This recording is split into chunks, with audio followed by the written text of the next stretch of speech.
I'm back for another episode of the InvestorKit podcast. It's been a minute, and if you don't know, the last 8 weeks or 9 weeks now have been crazy for me. I've been away recovering from heart surgery, and my team has been immensely supportive in helping with running the podcast as well. So you would have noticed Jung, she's been an absolute star, our senior research analyst, and over the last couple of months, she's been delivering the goodies in terms of the InvestorKit podcast episodes. And when I'm looking into it, I reckon she's done a better job than me.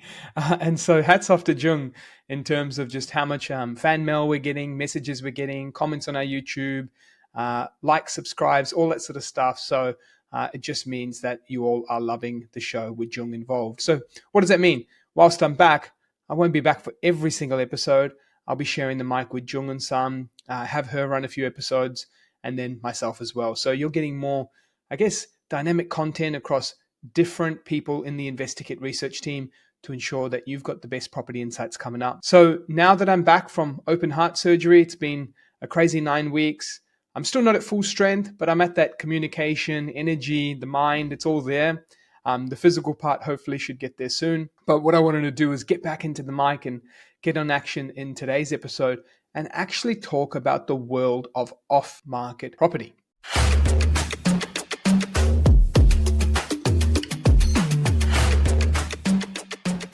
So off-market property, firstly, what is it? How does it work? And how can you score yourself some off-market property?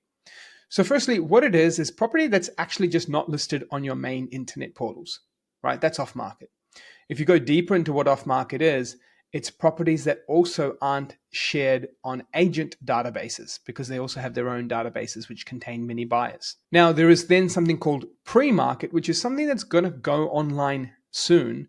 However, they're giving buyers in their database a chance before it goes online. And so these are kind of two different terms, important to note. Off-market can also be directed from the seller. And with pre-market, usually there's still a high level of competition involved. It just means that you're getting it before the full competition is involved online, which is still better than going all the way online for a lot of competition.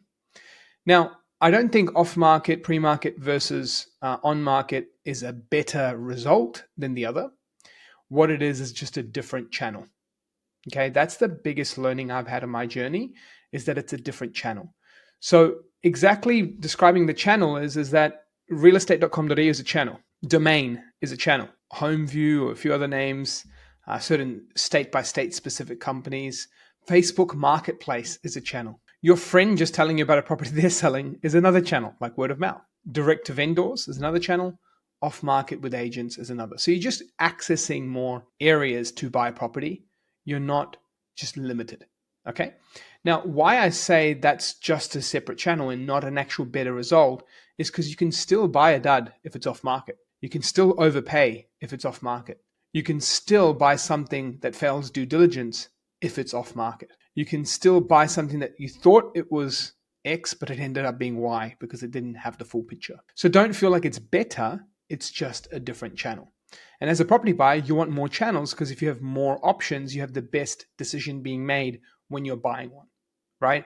You may also be able to reduce competition from you crazily missing out, but you still might not get a bargain. It could still be at fair market. It could still be at things that are growing, but they're just not at this aspect of you thought fair market was 600K and it went for 700, something mental, right? So it's just that balance of being able to have a little bit more control. So that's the first part, just making sure you realize that it is a separate channel and not necessarily a better outcome. So when you're buying off-market property, what should you do? You should do the same checks, but you should also be aware of what might be normal in the off-market world that's not normal in the on-market world. So in the off-market world, what's common is not having floor plans. Floor plans seem like every property should have one, but it's actually quite common that off-market property don't. Remember, they're avoiding marketing costs. They're avoiding campaign costs. So they may not have all the pretty things there if you're trying to buy one off-market. The next thing is professional photos, right? Same theme. You're going to have no floor plan. You might not get professional photos. So the property might not be in its best light in your view. So what could be a property that you like, you now skip on just because you're not getting the full shebang in terms of marketing. Really important. Another thing that off-market properties will have is rental properties where they have a tenant in there and they're under rented. Huge mistake here. I've seen many people make a mistake on avoiding under rented properties because they think it's a low yield or they don't think it's the right amount of rent. And they now have to have a loss of that rent, when really you have to realize that when you're buying something that's under rented, it means that since the last lease, there's a lot of rental growth. That's a good thing. Another thing as well, it's likely not to have that owner-occupier shine campaign and all the heat that the market could grab in that campaign when it's shown in its best light. So you've got an opportunity to not have added competition. Also, the sellers usually want stress-free campaigns. They want them to be quick. They want them to be easy, and they want to save money because in their mind, yes, you might not be saving money by not having the full market exposure, but they might be saving money on the speed, the time, the thinking, the exiting the tenant, or making the outcome of like refreshing the property and having to renovate the property, all these different things that come up in sale that they maybe don't want to have to deal with or hassle. And they want the tenant to stay, they want the property to be smooth, and they want it to be handed over to an investor. And they might view costs differently. As a dollar to dollar value, getting a better price might still be the winner on market, but in their eyes, it's like, no, there's many other factors and I don't want it to be just about the singular dollar, and I think it's better value because of that. So when you're going through that, just remember, here are some things to remember in the off-market world, which are you might have under-rented properties, you might have properties not presented in their best light, and you might not get everything in your checkbox that you're after. Floor plans, photos, things like that. Other things to consider in off-market property that are some cons or awareness points is that you might not get the full comfort of access. So there's partial access, which might be, hey, the video's done by the sales agent, and you don't get the full feeling that you want. Like, I want to go there and visit it myself. I want my contacts, my friends to visit it. And so you end up negotiating special clauses because they don't want their job to be harder and have to organize more access if a tenant's there and go back and forth. I just want to go to a quick buyer. And I've seen many people miss out on stuff because they just want to go to the fastest. So what you can do is insert special clauses in the contract that say, subject to your own video inspection or subject to other things that you'd like to do, so you don't miss out on the negotiating part, but you're still able to comfortably have all the conditions in there so you can do the due diligence that you want to and not be impacted. Now, clauses are a negotiation, so you can't guarantee that everyone you get, but these are just some tips that you can do to be able to get yourself in a position to have the full review that you want. You could even offer to pay for floor plans just to give that full peace of mind. And it helps the seller because they're like, hey, I'm not paying for it, but you get that full peace of mind if you really are serious about the place, right? So you could make a longer settlement to reduce the out-of-pocket on the rental campaign piece.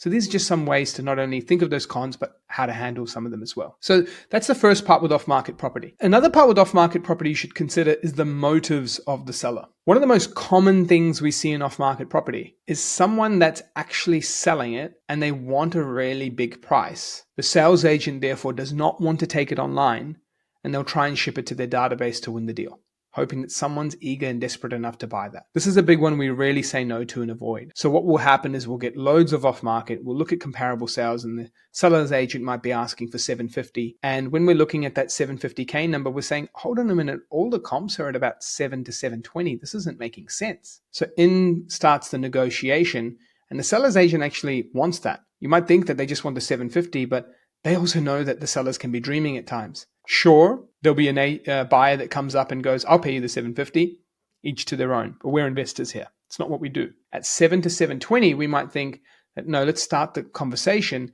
and the agent has what they wanted, a lead. They can now come back to the seller and go, hey, look, I know you were interested in selling this at $750, and you weren't going to do anything unless it was that. But there are comparables in the market from this address, and this address, where the price is around $7 to $710. We've got some interest in that $7 to $720 here, and they're qualified buyers, their finances approved. I've worked with them before on many occasions. I feel like we could keep the tenant there and everything's smooth. You wouldn't have to disturb anything in the campaign. They're not asking you to go and spend on marketing. And we could settle this in 30 or 42 days as an example. So now the seller's agent's chipping away. They're trying to melt the resistance. They're trying to bring it down and have an open back and forth conversation with someone who might have been hot-headed and asking for $750, take it or leave it, I'm not selling this place. So the first thing is to recognize that they're going to start at a high point, and you can't assume that that's just where you can get it, or you can't get it, and now you move on to the next deal. Many times off-market properties stay off-market because of the unreasonable expectations. So you've got a starting point, bring it down to reasonable. Take your time, negotiate, show your seriousness in these discussions by giving all your details, maybe by showing all the offer on paper so they can tell something to the seller. Present it where you feel is value. But just remember, the majority of off-markets that will be there will be having that issue. They're overpriced and you've got to work it down. And I see many buyers who give off-market properties a go on their own. They just give up. They're like, oh, that's too expensive, next. It doesn't mean it's the end. You can bring it down. And so another one with off-market properties is the due diligence and condition. A lot of these assets aren't shown in their best light. I know I mentioned that earlier, but I want to go into it further. When you're investing in property, there are things that are called cosmetic improvements that are having value add, and there are cosmetic improvements that are just your repairs and maintenance. You need to consider which ones are there firstly, so you're not going in and going, let me just go and spend on a new roof, or let me just keep replacing hot water tanks and other things like that, and they're not really adding value in some cases. You want to map it all out in your purchase price, but you also want to factor it in as things you could do. And the reason why is many people go into off-market property with the same mindset as an on-market purchase. It should be presented for sale. It should be ready. It should have everything being perfect. I want to buy this, so go in, low maintenance, no thinking about it, and buy this place. And they end up saying no to many opportunities because they don't see it in its best light. And so by doing that, you're realizing that had this been in its best light, maybe this sells for 20K more, but instead it's 5K worth of maintenance that you just don't want to do because it doesn't feel or look good or please all the areas that you want. I'll give you an example of one that's very particular and happens all the time. Built-in robes and a dishwasher. So imagine you've got built-in robes, and we'll just round it up. We've done them for cheaper, but let's just say $1,500 each, 3 rooms, $4,500. And then another dishwasher, we'll just round it up to a simple number of $1,000, including installation, $5,500. Now, this property is likely to see strong growth. This market is doing well, and it's intense online, and you've missed out again and again and again. But then there's a property that's under-rented, no clear floor plan, looks decent though in terms of the size and scale, and all of a sudden you have 3 rooms with no built-in robes. Maybe the house needs a clean as well. We'll chuck in an extra $500, now we're at $6K, and a dishwasher. That $6K, what will that do for your rent? That $6K, what will that do for your value when you think of a house that now has a fully cleaned property with robes everywhere, a dishwasher, and if you were to do photos on top, it looked like it's in its best light. So that $6K could mean you getting access into a growth market. That $6K could mean you getting higher rental yields and a better presentable property when it comes to its growth in the future. So when you're looking at off-market property, the key is to really consider the downsides that are there that I've mentioned earlier, making sure you fight through the price issues that are quite common. Of course, the due diligence issues are another one. Houses being sold on main roads, they'll go to off-markets all the time before they go online. And lastly, when you're looking at it and it's not in its best light, you've got to imagine it with a different eye. And if you can do that, you'll realize that the math in is usually pretty good when you go ins versus outs. And so that's my overall thoughts on off-market property in terms of just the considerations of them. The next big part is, how do you get your hands on them? Now, in terms of getting your hands on them, this is something I'd love to share. So firstly, you've got to get really tight on the areas you're targeting. If you're targeting, say, the whole country, and you don't have the resources, say like a national team like we have, you're going to struggle. If you get really clear on a few suburbs you want to be in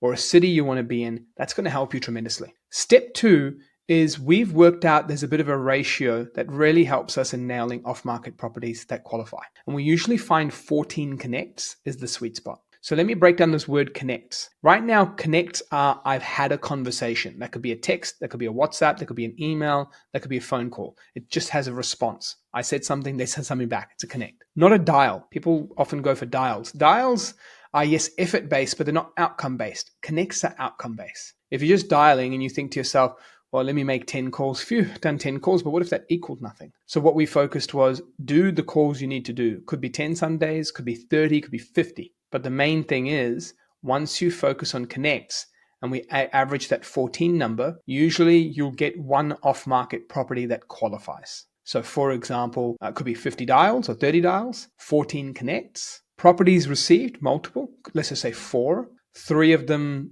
are in a scenario that they don't qualify, 1 via price and they just weren't budging, and 2 via due diligence, main roads, or major issues, a bus stop right in front of the house, maybe on a roundabout, busy highways, anything like that. Now you've left that one property that qualifies. Doesn't mean you've bought it, doesn't mean you get it. You're in still buying mode, but that's usually a good ratio. Until you get 14 interactions back and forth, you might not get one that qualifies. And if you get something better than that, well done, you're beating the averages. But that's typically the averages from thousands of connects that we do in each month that helps us really get that advantage. And so this is basically things that you can do to be able to really ramp up the chances of you getting a property that suits. The third and final part, though, a bit of a bonus tip, is just be a nice human being. Agents already get enough calls from buyers, people that ridicule the campaign, people that aren't serious, people that want their time and don't care about it. And look, that's part of the job. They signed up for it. It's difficult. They've got to have that outcome to be able to bring to the seller, and they need to treat all outcomes as sort of equal, or all inquiry is equal. But in this case, if you're calling people and you're just not approaching it with the right tone, the request, being just a good human in terms of seeking help or thanking them for moments of help, you're going to struggle because they're getting their ears chewed off at from sellers, from updates, from buyers. They don't know if they're serious. They try to get better at that skill. And so what can you do to melt resistance? Putting offers in email, in paper, on documents, putting clear terms and conditions so they know you've got it figured out. Also making sure that you're in a position where you're actually showing seriousness by responding to their contact, by texting them after you call them, leaving voice messages, asking for help, giving examples of things that you're after, sharing, rough ranges of price without giving an exact budget. And just doing all of this will help you. Even add on one more. Say that you're open to properties with cosmetic requirements or cosmetic improvements, and that the issue of a property being under rented won't be a factor. If you're melting the objections, you're giving them what they want to hear, you're also then reducing the difficulty of working with you, you'll usually start forming a good relationship. Now, if you're a solo buyer, DIY, do you need that relationship forever and you need to have that back and forth to be forever amazing? No, because you might not buy in that same area all the time. But these are some tips from a quantity of outcome, the things to expect in off-market property when they come your way, and how to actually make the contacts and things to consider. Another tip is trying to contact them earlier in the week, not towards the end.